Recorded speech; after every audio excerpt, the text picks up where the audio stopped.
চলো আজকে তোমাদের সাথে কয়েকটা কন্ট্রাকশন নিয়ে আলোচনা করব। এগুলো কিন্তু খুব ইন্টারেস্টিং আর প্রায় সময় তোমরা ভুল করে থাকো। কন্ট্রাকশন মানে কি? সংকোচন। তোমরা লক্ষ্য করো যে হি এর পরে যখন আমরা ইজ ব্যবহার করেছি তাকে আমরা কন্ট্রাকশনে লিখছি কি হিজ। দেখো অ্যাপোস্ট্রফি দিয়ে এস যোগ করেছি।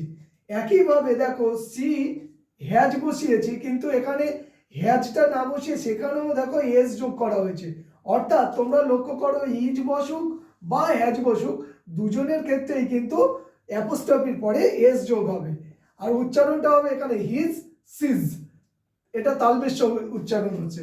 তারপরে দেখো আই হ্যাড, হ্যাডের ক্ষেত্রেও আমরা কি করছি, শেষে ডি যোগ করছি, মানে অ্যাপোস্ট্রফির পরে ডি যোগ করছি। আবার তোমরা সবাই এটা জানো যে উডের ডিটা শেষে বসাতে হয়, তখনও দেখো এই অ্যাপোস্ট্রফির পরে আমরা ডি যোগ করছি। তাহলে এটাও কিন্তু কমন।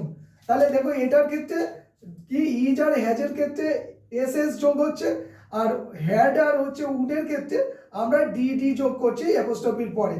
ঠিক আছে, এর উচ্চারণটা হচ্ছে আইড। পরেরটা দেখো আই উইল, তাকে বলছি আইল। আইল এখানে নট যোগ করলে তাহলে আইল নট।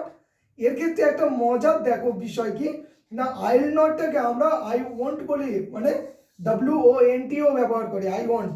ঠিক আছে, পরেরটা দেখো আই শ্যাল, এটা যদি আই শ্যাল নট করা হয় তাহলে নেগেটিভ করতে গেলে শ্যাল নট বসাবো। আর শ্যাল নটকে যদি আমরা শর্টে বলি, মানে কন্ট্রাকশন করে বলি, তাহলে কি হবে, সান্ট বলতে হবে। কয়েকটা ক্ষেত্র আছে, সেক্ষেত্রে মানে দুটো শব্দের ক্ষেত্রেই শেষে কিন্তু একই রকম শব্দ অ্যাপোস্ট্রফির পরে বসাতে হবে। চলো বাই বাই।